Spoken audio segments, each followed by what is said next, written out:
السلام علیکم۔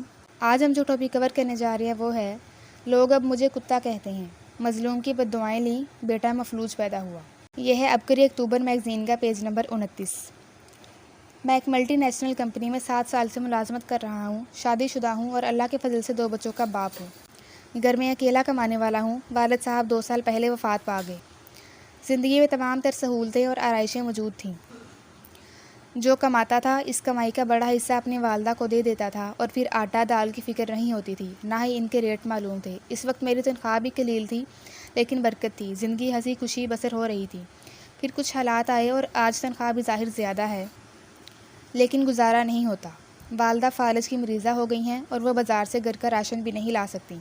احساس ہوتا ہے کہ والدہ کے ہاتھ میں برکت تھی، لوگوں کا حق مارتا اور تضحیک کرتا۔ میرے حالات کیسے بدلے اور مجھ پر یہ سختیاں کیوں آئیں؟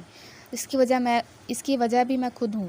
اپنی زندگی کا روگ بتا رہا ہوں۔ بچپن سے ذہین تھا، جو کام دل لگا کر کیا کامیابی ملی۔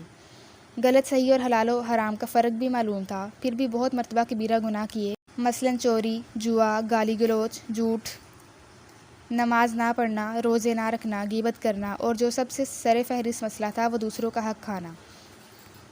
ہر کسی کے ساتھ بدتمیزی اور تضحیک کرتا تھا۔ میرا جو بڑا بیٹا ہے اس کی عمر 4.5 سال ہے اور وہ ابھی تک نہ بول سکتا ہے اور نہ چل سکتا ہے۔ ڈاکٹر کہتے ہیں کہ اسے پیدائش کے وقت گردن توڑ بخار ہوا تھا، جس کی وجہ سے اس کا دماغ کمزور ہو گیا ہے اور اب یہ نارمل بچوں کی طرح زندگی نہیں گزار سکتا۔ لیکن میرا دل نہیں مانتا، کیونکہ میرا اللہ چاہے تو پتھر بھی بول پڑتے ہیں اور یہ تو پھر انسان ہے۔ ترقی ملی تو اپنی اوقات بھول گیا۔ سچ پوچھیں تو گردن توڑ بخار صرف ایک بہانہ ہے، اصل وجہ کچھ اور ہے۔ جب میرا بیٹا پیدا ہونے والا تھا تو مجھے ایک لڑکے نے بہت بد دعائیں دی تھی۔ جو آج میرے بیٹے کی حالت ہے یہ ان بد دعاؤں کی بدولت ہے۔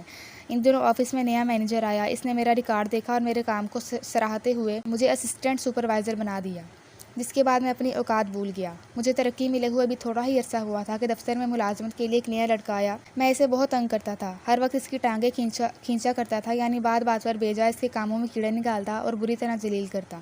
وہ بیچارہ نہایت اچھا اور نیک انسان تھا، میری طرح چالاکیاں نہیں کرتا تھا۔ میں ہر وقت اسے تانے دیتا رہتا کہ تیرا دماغ کام نہیں کرتا، تو پاگل ہے، ٹھیک طرح سے کام نہیں کرتا، وغیرہ وغیرہ۔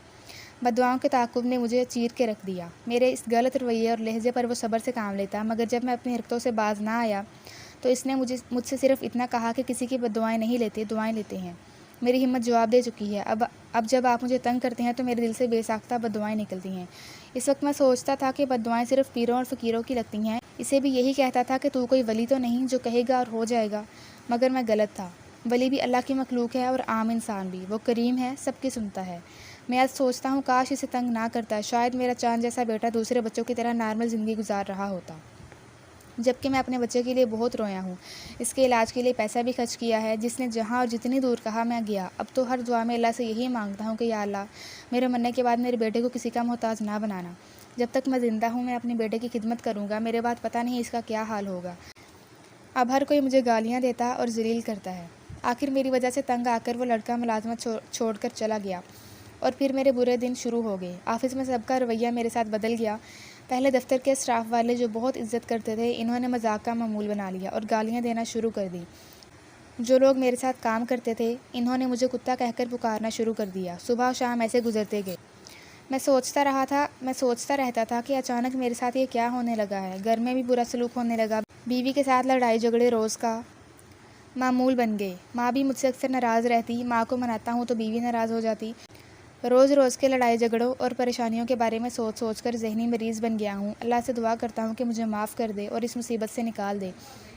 گناہوں میں مبتلا ہو چکا ہوں، توبہ کرتا ہوں مگر بھول جاتا ہوں کہ میں نے اللہ سے کوئی وعدہ کیا ہے، پھر اللہ اور بڑی آزمائش میں اور مصیبت میں ڈال دیتا ہے۔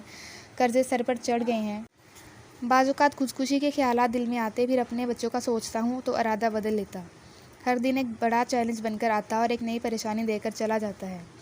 میں روتا اور سوچتا ہوں کہ میرے ساتھ ہی ایسا کیوں ہوتا ہے، پھر اچانک دل میں آواز آتی ہے کہ اس مظلوم شخص کی بد دعائیں ہیں جو میرا اور میری نسلوں کا تعاقب کر رہی ہیں۔ کاش میں پہلے سمجھ جاتا، معافی مانگ لیتا اور توبہ کر لیتا، مگر ایسا نہ ہو سکا۔ اب ذلت و رسوائی مقدر بن چکی ہے۔ جزاک اللہ۔